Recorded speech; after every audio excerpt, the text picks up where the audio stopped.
Many of us have heard of the movement that Sowore just started in Nigeria. It's called the Orange Revolution. Now, my friend Victor Bamisheyi on Facebook started a movement. He's trying to point out certain fault in this movement, the what Sowore called the Orange Revolution. Now, what I want to do is that I commend Sowore in his boldness. This is the first time an individual in Nigeria is saying, look, this system is not functioning. Let's do something about it. Let's try to fix it. Now, there are faults in this movement. Let's try to point out. And what I'm trying to do is to invite you. Let's have a dialogue. Let's have a conversation. Let's try to discuss this because every Nigerian is implicated. Every Nigerian needs to get involved in this movement because none of us is happy with the system. So it's good that someone is starting something, but we have to understand what we are getting ourselves into. We have to understand what a revolution really means and how we can go on about it. To be able to do this, we have to understand that a revolution is an idea, and there is a difference between mobilization and organization. I don't have any doubt that Sowore has a very noble intention about that country, but how is he going about it? So let's come have this conversation, share this video as wide as you can. Let people get involved in this. Okay. Now Sowore has the resources, he has the strength, he has the enthusiasm to go on about this, but he doesn't know how to go on organizing this thing. So let me make the point concretely this way: mobilization and organization. You can mobilize people, but it will be another reactionary event. It will be another reactionary, sensationary event. It will just go on like that and it will just vanish. Just like the H&M 2015 H&M South African racist advert that they did. People went on to protest, and it was an event that vanished like that. But what we ought to have done at that epoch was that we should have empowered our local fashion industry and make them to replace H&M so that in the future any institution, any organization that try to act in such a manner will know for sure that they are going to lose huge amount of money and that they are going to lose their brand completely. So we should have created institution, fashion brand that will have replaced H&M. But no, we just protested and few weeks later we went back buying again. That is what Sowore is trying to do. Sowore is mobilizing people to come out and be sensational and be shot by the security men, by the policemen, and then they will go back again after 2 to 3 months. The enthusiasm is down when hunger strikes in, when there is no more money to sponsor a lot of things again. So let's try to go about this in a very smart way. Let's go about this by organizing it. And when I say organizing it, that means both institutionally and structurally.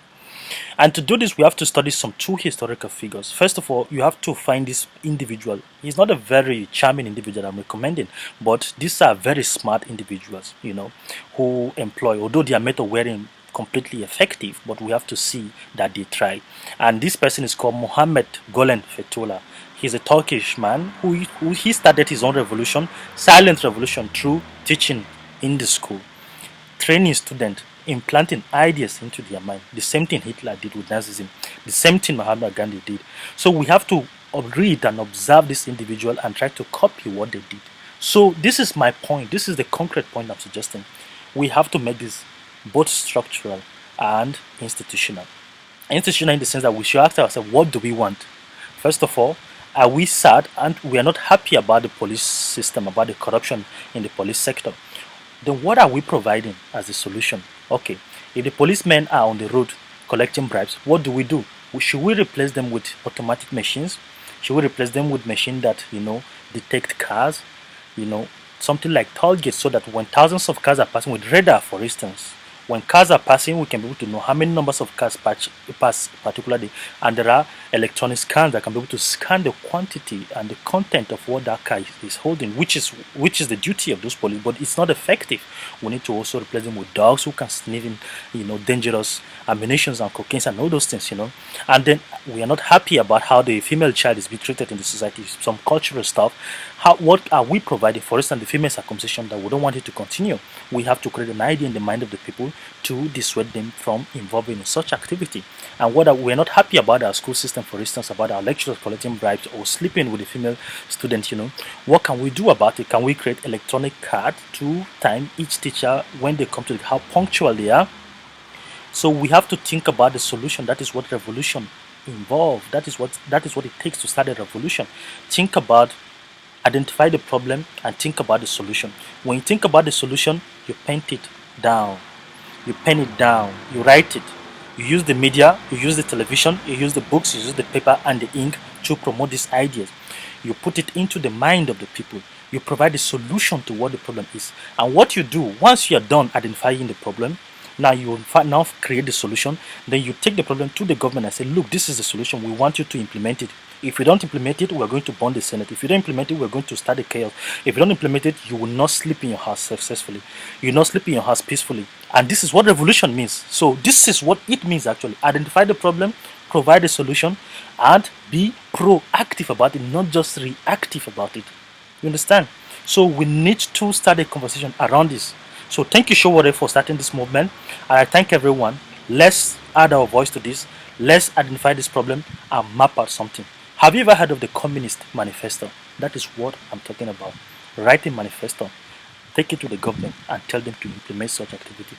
We need to start a social revolution. We need to start an economic revolution. Identify the economic problem, we solve them. Identify the political problem, we solve them.